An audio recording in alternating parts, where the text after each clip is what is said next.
ဒီနေ့ကတော့ကျွန်တော်တို့ MiUi မှာပါတဲ့ editing ဖြစ်တဲ့ sky effect သုံးတဲ့ဟာလေးကိုနည်းနည်းလေးပြချင်ပါတယ်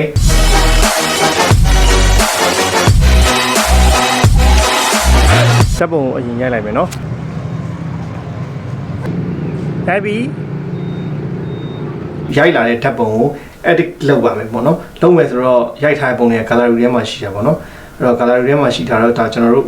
ဒီကောင်ကျွန်တော်ပြင်မယ်ဆိုခုန sky ပေါ့နော်editကိုနှိမ့်မယ်ပြီးရင်ပါတဲ့ဖုန်းတွေဆိုရင်ဒီ sky ဆိုတဲ့ feature တက်တက်ပါပြီးသားပါတခါလေအဲ့မှာခုနက dynamic လေးတစ်ချက်ပြန်ဆန်းပြီးပေါ့နော်ဒါဆိုရင်ဟုတ်လားတီးလုံးလေးလည်းပါတယ်ပြီးရင်ကျွန်တော်တို့နောက်ကတိန်နေရလဲရွေ့နေပေါ့နော်တော်တော်မိုက်တယ်အဲ့ feature တော့ snow effect ကိုစောင်းနေဆိုတော့ download တော့လုပ်တယ်နော် data တော့ဆွဲမယ်ပြီးရင်ကျွန်တော်ဒီ imagine လေးနှိပ်ပြီးတော့တင်လိုက်ရုံပါပဲဒါဆိုရင်ဟိုအောက်တော့ပုံတွေကိုဗျာ video short video အတူလေးတွေပဲဖြစ်ဖြစ်ကိုရိုက်ထားတဲ့နောက်ကဒီ background တွေကိုအကုန်ပြင်လို့ရဒါကျွန်တော်တို့ရိုက်ထားတဲ့ပြင်ထားတဲ့ video လေးပေါ့ဒါပါမို့နော်ကျွန်တော်အပြင်မှာဒီတိုင်းပုံမှန်ရိုက်လိုက်တဲ့ဟာပဲအဲ့ဒါမှနောက်ထက်ကကျွန်တော်တို့ဒီရိုက်ထားတဲ့ပုံတွေပေါ့နော်အဲ့လိုရိုက်ထားတဲ့ပုံတွေကိုဒီလိုဟာတွေကိုချိန်မဟိဆိုရင်ခုန edit sky ဒါညဆိုလေသူကရှေ့ကဒီ subject ပါအကုန်လုံးသူကဟိုဟာလောက်ပြီးတာပေါ့နော်လာတွေပါထွက်ပြလို့ရတယ်လာတွေလည်းထွက်ပြလို့ရသေးတယ် download တဲ့ချိန်တော့ခဏစောင့်ပါပေါ့နော် effect တွေအဲ့လိုလာတွေပါထွက်ပြလို့ရတယ်ကြိမ်လာတွေပါထွက်ပြလို့ရသေးတယ်လောက်ဆိုရပြီတင်ပါတယ်နော်ဒါကကျွန်တော်တို့ဒီဟိုရဲ့ feature လေးပေါ့နော်ဟို sky effect feature လေးပါဒါ original ပုံနဲ့တခြားစီဖြစ်သွားပါတော့ဒါကကျွန်တော်တို့ပြင်ထားတဲ့ပုံဒါ original ပုံဒါပြင်ထားတဲ့ပုံเนาะအဲ့တော့ sky effect လေးကကိုဖုန်းထဲမှာပါရင်သုံးကြည့်ပါပြီးရင်ကျွန်တော် clone video တွေရိုက်တဲ့အားလေးလည်း video လုပ်ထားပါတယ်ဆက်ကြည့်လိုက်ပါအောင်ဒီ MiUi မှာပါတဲ့ clone video တွေရိုက်တဲ့နည်းလေးကိုတစ်ချက်ပြောပြပေးမှာပေါ့နော်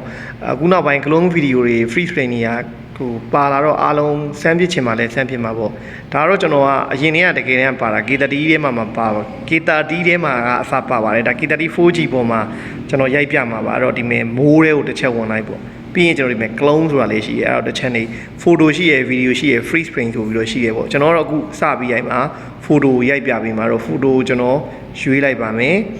photo ရေးပြီးတော့ဒီကနှိမ့်လိုက်ပေါ့နော်အဲ့တော့ photo ရိုက်မယ်ဆိုတော့သူကဒီမဲ့ tracking လေးတွေပါတယ်ပေါ့နော် tracking တစ်ခုကိုတစ်ပုံရတယ်ပေါ့နော်အေးရပြီokay အဲ့လိုလေးကောင်းတယ်ရပြီတစ်ပုံရိုက်ပါမယ်နော်ကျွန်တော်ဒါဖုန်းကတော့လှုပ်လို့မရဘူးရနောက်တစ်နေရာသွားခဏလေးရပြီ tracking ပြီးပြီနောက်တစ်ပုံနောက်တစ် post ပေးပါရပါပြီနောက်တစ်နေရာသွားမယ်ဖုန်းကတော့လှုပ်လို့မရပါဘူး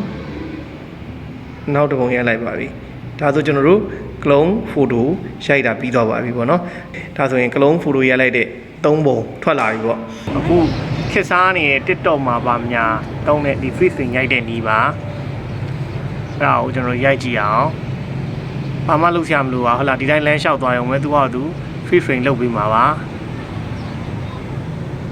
ရပါပြီတော့ပါရိုက်အောင် model key ရိုက်အောင်ကိုယ့်ကိုပုံလမ်းပုံဝယ်ချောင်းမယ်3 2 1 go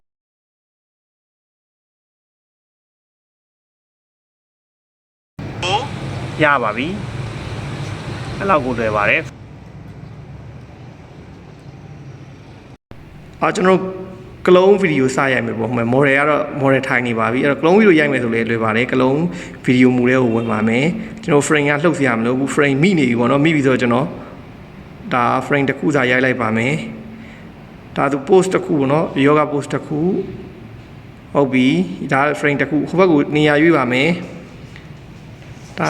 ကြံခဲ့ပြီပေါ့နော် clone video အနေနဲ့တခုဒီဘက်နဲ့ရွှေ့လိုက်အောင်ရပြီပေါ့နော်အဲ့လို tracking လေးပေါ်နေပြီဟေးဆိုရင်နောက်ထပ် post တစ်ခုပေါ့နော်ဒါဆို yoga ကျင့်နေတဲ့ clone 2ကောင်ရပါပြီပေါ့နော်ဟို frame ကတော့ဟိုမူတည်ပြီးတော့ကိုယ့်အနေကိုချိန်ကြည့်ပေါ့နော်ဒါဆိုရင်ကျွန်တော်တို့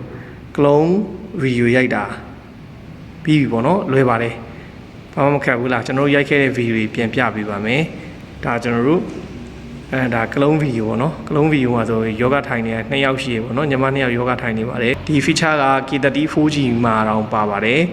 Mi11 Lite နောက်ထွက်တဲ့ဟာတွေမှာလည်းပါပါတယ်ဒီနေ့တော့ကျွန်တော်တို့ ဒီဟာဒါလေး sharing လုပ်ရင်းနဲ့ video လေးကိုဒီမှာဆုံးသက်လိုက်ပါတယ်အားလုံး stay safe stay strong ပါ Here we go